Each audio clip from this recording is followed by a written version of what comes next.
Bonjour, bienvenue sur ce cours en PHP. Nous nous retrouvons aujourd'hui pour la 27e vidéo. Ça commence à faire, mine de rien, ça avance bien sur cette formation PHP pour aborder une autre notion, et vous l'avez vu dans le titre, hein, ça a peut-être parlé à certains et peut-être pas du tout. Donc qu'est-ce qu'il raconte? Ça parle de trait. Qu'est-ce qu'un trait en PHP? C'est bizarre comme terme, et pourtant ça a toute son utilité, et vous allez voir que ça permet de répondre à certaines problématiques que l'on ne peut pas forcément résoudre avec les classes abstraites ou les interfaces. Alors, je m'excuse par avance de ne pas pouvoir tout aborder sur les traits, on pourrait en faire plusieurs vidéos, hein. Je pourrais faire 3-4 vidéos là-dessus. Donc ce que je vais faire, c'est que on va aborder pas mal de choses possibles avec ça. Après, il faudra vraiment que vous puissiez mettre en pratique tout ce que j'ai pu rapidement expliquer, ce que je pourrais pas tout détailler, et vous arriverez évidemment, il n'y a pas de secret non plus encore une fois, à bien assimiler les choses par rapport à ça. Maintenant, si vous n'en voyez pas l'utilité personnelle, c'est pas grave, on peut très bien programmer sans utiliser de traits en PHP. Personnellement, j'en ai jusqu'à présent jamais eu l'usage, jamais eu le besoin dans mes développements en PHP, pourtant j'en ai fait beaucoup, mais j'arrive en général à me dépatouiller avec les classes abstraites ou les interfaces. Donc j'ai jamais vraiment eu besoin d'utiliser ça, mais sachez que ça peut être utile dans des cas spécifiques. Donc nous allons regarder ça. J'ai repris et j'ai gardé en tout cas les commentaires de ce que nous avions dit précédemment concernant les classes abstraites et les interfaces. Okay. Et on va évidemment avoir un nouveau point. Donc je rappelle que ce n'est pas quelque chose de propre à la programmation objet de manière générale. On n'a pas le principe de trait par exemple en C++, en Java ou autre. C'est vraiment propre à PHP. On peut trouver des trucs un peu équivalents ou différents sur les autres langages, mais la notion de trait, là vous êtes vraiment dans du PHP. D'accord, n'essayez pas de retrouver ça ailleurs. Voilà, le trait en lui-même, ça n'a rien à voir avec la programmation objet. C'est une fonctionnalité de PHP qui répond à des besoins qu'on peut retrouver en programmation objet. Alors, les petites règles, les petites choses que je peux dire sur cette notion de trait, parce que c'est vrai que c'est un mot quand même assez bizarre. Qu'est-ce que ça permet de faire? C'est-à-dire que si on se dit, voilà, on a une interface, on a des classes abstraites, on a quand même pas mal de choses. Un trait, qu'est-ce que c'est? Le trait, il va permettre la réutilisation de code. Alors, ça va peut-être parler à certains, peut-être beaucoup moins à d'autres, mais en gros, on va pouvoir gérer donc de la réutilisation de code dans des classes indépendantes. Je vais garder ce terme-là parce que c'est important. En gros, vous allez avoir un endroit précis, donc le fameux trait justement, qui va contenir du code, et on pourra se servir de ce code, le réutiliser dans plusieurs classes distinctes, d'accord, qui n'ont pas forcément de rapport les unes en fonction des autres, qui ne sont pas dépendantes des unes des autres, mais on pourra réutiliser ce code. Donc ça, c'est une première particularité des traits. On va voir au niveau code ce que ça donne. Là, pour le moment, je vous donne quelques petites définitions, quelques petites règles d'usage qui sont, je pense, intéressantes à savoir, surtout quand on débute, quand on se forme à la programmation. À quoi ça peut faire penser également? Alors un trait, vous allez voir très vite que c'est similaire à une classe, d'accord, très similaire même, je trouve, par rapport, contrairement par exemple à l'interface qui a des règles assez strictes, vous allez voir que le trait est quand même très similaire à une classe, et il va permettre de grouper des fonctionnalités. C'est-à-dire que le trait, quand on va le définir, vous allez voir que ça va grouper tout un tas de choses. Voilà. Et évidemment, comme pour une interface, pas d'instanciation d'un trait. Voilà. On n'instancie pas, on ne va pas créer d'objet à partir d'un trait, comme on ne créera pas d'objet d'une classe abstraite et ni d'une interface. Donc là-dessus, ils sont à peu près d'accord les trois, pas de problème. On sait qu'on ne va pas créer un objet d'une interface, d'un trait, d'une classe abstraite. On créera ça à partir d'une classe standard, une classe concrète. Voilà pour ces petites règles d'usage. Après on verra que le trait permet de faire pas mal d'autres choses aussi, mais on le verra ça en termes d'exemple, ce sera plus parlant pour vous. Donc nous allons créer un trait, ok, en reprenant ce cas où ce que j'ai expliqué. Ça groupe des fonctionnalités, d'accord, donc ça va en fait rassembler, répertorier un ensemble de fonctionnalités. Donc je vais créer un trait, avec le mot trait, hein, très simple, hein, avec PHP là-dessus, ne sont pas compliqués la vie pour ça, et on va y mettre un ensemble de choses que l'on peut faire. Alors qu'est-ce que ça peut être? Par exemple, sur un site web, on va dire par exemple sur un site web, quand vous commencez à faire des sites assez complexes, vous avez besoin de gérer ce qu'on appelle un routage, le routing, si on emploie le terme anglais, pour notamment le principe des URL. En bref, l'utilisateur va demander une URL ou faire envoyer une URL, et à partir de là, vous devez lui restituer la bonne page web qui correspond à votre URL, d'accord? Donc on pourrait très bien avoir un trait qui va gérer, en fait, qui va regrouper toutes les fonctionnalités, par exemple liées au routing. On peut se dire ça. Alors c'est parce que j'ai pas forcément, je prends cet exemple-là parce que j'ai pas forcément d'exemple plus parlant. Moi c'est celui qui me parle bien, donc je pense que ça vous parlera beaucoup, surtout quand on commencera à faire des sites web assez complexes en PHP. Donc on va avoir, alors comment je peux appeler ça? Il n'y a pas forcément de règles, enfin en tout cas je pense pas qu'il y ait forcément de règles au niveau des traits en particulier, parce que je dis moi je m'en suis pas servi forcément énormément, et de ce que j'avais appris à l'époque sur les traits, il n'y avait pas de, voilà, il n'y avait pas forcément de standard ou de choses comme ça. Donc vous pouvez très bien utiliser par exemple un T ou n'importe quoi si vous voulez utiliser une lettre pour les indiquer. Vous faites comme vous voulez. D'accord, c'est vous qui voyez en fonction de ça. Donc nous on peut mettre par exemple, on va reprendre TR, d'accord, on va garder ce truc là, dans T tout simplement, avec un T minuscule, et on va mettre routing, voilà. Ok, on nous les accolade, et voilà, on définit un trait. Ce trait va grouper des fonctionnalités, ça là-dessus pas de problème. Donc les fonctionnalités ça va être quoi? Eh bien on va faire des fonctions. Donc vous voyez que je mets pas de public, etc. On n'est pas dans une classe, hein. C'est similaire à une classe, mais ce n'est pas une classe. Sinon on aurait mis tout simplement classe. Et là, ça aurait posé des problèmes. Donc on va simplement y mettre des fonctions, d'accord? On groupe des fonctionnalités, donc on groupe des fonctions. Donc la fonction, ça peut être, je sais pas moi, parser une URL par exemple. Mettre ce genre de truc là. Alors, évidemment, je vais pas faire un vrai parseur, hein, ça paraît logique.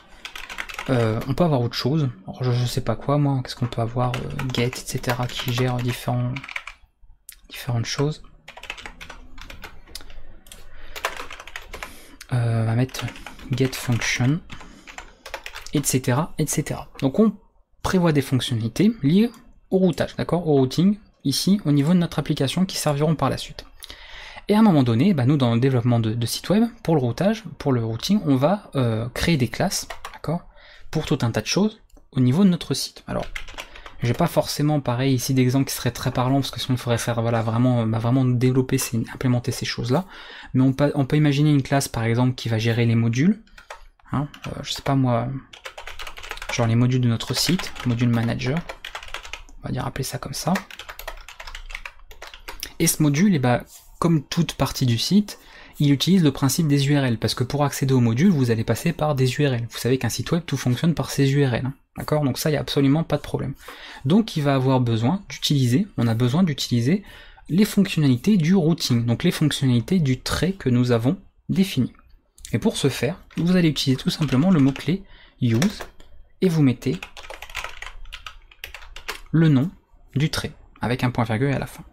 Là, ça veut simplement dire, imaginez ça comme si c'était une sorte de module, comme si c'était une bibliothèque, on peut, même si c'est pas forcément le bon terme à employer, mais vous pouvez imaginer voilà, que ça propose des fonctionnalités, ou comme si c'était isolé dans un fichier, d'accord, qui possède plein de fonctions, et vous dites, mon module manager, il va avoir besoin d'utiliser les fonctionnalités du routing. Donc je le dis, utilise le trait que j'ai défini ici, trouting. Et on va pouvoir comme ça travailler dessus. À partir de là, eh bien on va pouvoir utiliser les différentes méthodes, d'accord, il n'y aura absolument pas de problème. Alors ça c'est l'exemple bateau qu'on a fait. On va donc créer une instance, on va faire comme les vidéos précédentes, test. Alors vous voyez que j'ai pas mis de constructeur parce que je simplifie, je raccourcis le code. Du coup la construction, enfin l'instanciation est très rapide à faire. Et là regardez, test, comme il utilise le trait, je peux me servir des fonctions que j'ai là. Donc je peux sans problème faire ça. Sauf qu'il faut l'écrire correctement. Voilà. Test parse, d'accord? Puisque il va chercher une méthode parse dans la classe ici, il n'en trouve pas, mais il voit qu'il utilise un trait, donc dans le trait il va y accéder, et il va voir qu'il y a une fonction, tout simplement parse, donc il va pouvoir réutiliser ce code. Vous voyez, c'est bien de la réutilisation de code dans des classes indépendantes, puisque module manager c'est évidemment indépendant de ça, et ce sera indépendant éventuellement d'autres classes. Donc là, pas de problème, vous voyez, ça fonctionne. Admettons à un moment donné, j'ai une classe qui va gérer par exemple mes templates, vous savez, pour afficher par exemple de l'HTML quand vous gérez vos pages web, vous verrez également quand vous allez faire des sites beaucoup plus complexes, vous utiliserez un système de template pour que ce soit beaucoup plus rapide et généré de manière dynamique. Donc pareil, on peut dire, tiens, j'ai une classe qui gère mes templates, alors c'est un exemple très bateau, mais c'est pour expliquer ça, et on est d'accord, le template, encore une fois, il a besoin d'utiliser les URL de votre site web, donc de manière logique, il va se servir des fonctionnalités de routage. Et à partir de là, si à un moment donné j'ai besoin d'utiliser, donc faire par exemple voilà, une vue pour HTML donc via mon système de template, je vais faire mon template, et lui, il peut évidemment, l'URL ça peut être, qu'est-ce que ça peut être par exemple, news, mon premier article, On s'en fiche de toute façon, ça, parce qu'on ne l'affiche pas, l'élément là. Hein, d'ailleurs, sinon on aurait pu faire ça. Au pire, allez, voilà. Et j'utilise la fonction get à partir de mon objet là, qui de toute façon se sert du trait. Et là, à nouveau, alors, écho.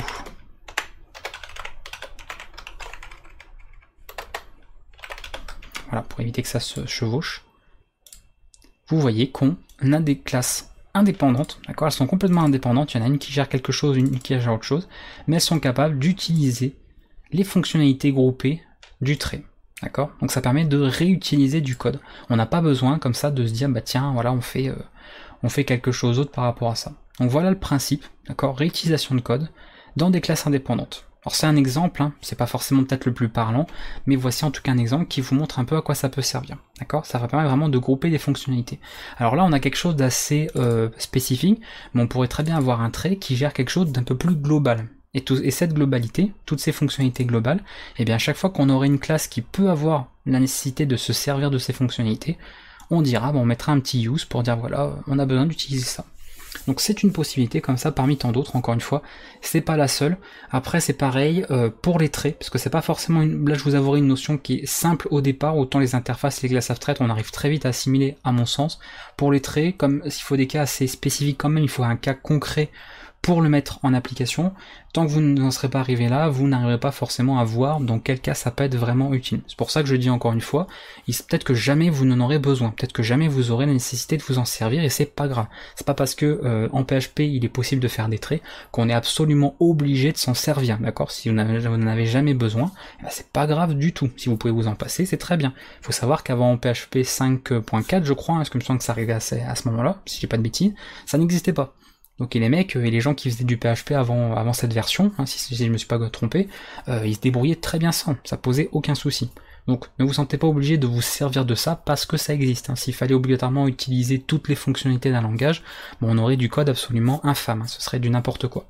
Donc utilisez les choses correctement, consciemment, tout en sachant pourquoi vous vous en servez, si c'est le meilleur moyen selon vous de répondre aux problèmes donnés en informatique que vous avez, d'accord? De trouver une solution aux problèmes informatiques. Sinon, si vous n'en voyez pas l'usage, l'intérêt, le besoin, bah faites autre chose. Si vous pouvez faire une interface pour résoudre votre problème, utilisez une interface, vous embêtez pas avec ça. Mais je tenais à en parler parce que c'est quand même une notion qui, à mon sens, est importante de connaître.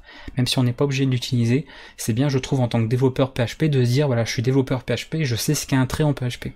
Parce qu'un développeur PHP actuellement qui ne sait pas ce que c'est un peu problématique. Donc c'est quand même bien de savoir que ça existe et dans quel cas ça peut être utile. Voilà, bah écoutez, ça c'est un exemple le plus simple du monde que je peux donner. Je peux franchement pas faire plus simple là pour le coup par rapport à ça. Concernant ça, chose intéressante qu'on peut faire aussi, on peut changer la visibilité. Alors c'est pareil, il faudra voir dans un cas concret, par exemple des fonctions. C'est-à-dire qu'ici, on peut très bien dire, alors je l'ai pas fait, mais on aurait pu s'amuser à faire ça, hein, évidemment. Publie comme ça function pour les différentes ici parse et get. Et on peut très bien dans une partie ici, alors faut voir dans quel cas ça peut être utile de le faire, hein, faut vraiment trouver un cas voilà spécifique, de se dire bah j'utilise le trait ici. Par contre, je vais faire, alors c'est quoi? J'ai parse par exemple, voilà, parse, as, donc on utilise le mot-clé as, et je vais le mettre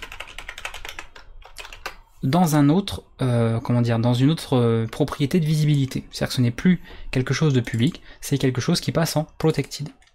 Ça veut dire qu'à ce moment-là, bah, je pourrais faire une classe fille qui est en template et qui pourra utiliser ça. Si ça devient par contre private, eh ben on ne pourra plus. Vous voyez un petit peu le principe, mais ça je reviens pas sur la visibilité, on en a parlé tout ça, avec les accessoires, tout ça. C'est quelque chose qu'on a pas mal abordé sur cette formation. Mais sachez que c'est possible. On peut évidemment s'amuser en faisant autre chose, voilà, par exemple spécifier un autre nom, mais là c'est pas forcément utile. On pourrait faire oui, du renommage de fonctions de méthode, mais pas forcément, voilà, c'est pas forcément ce qu'il y a de plus intéressant, le plus utile.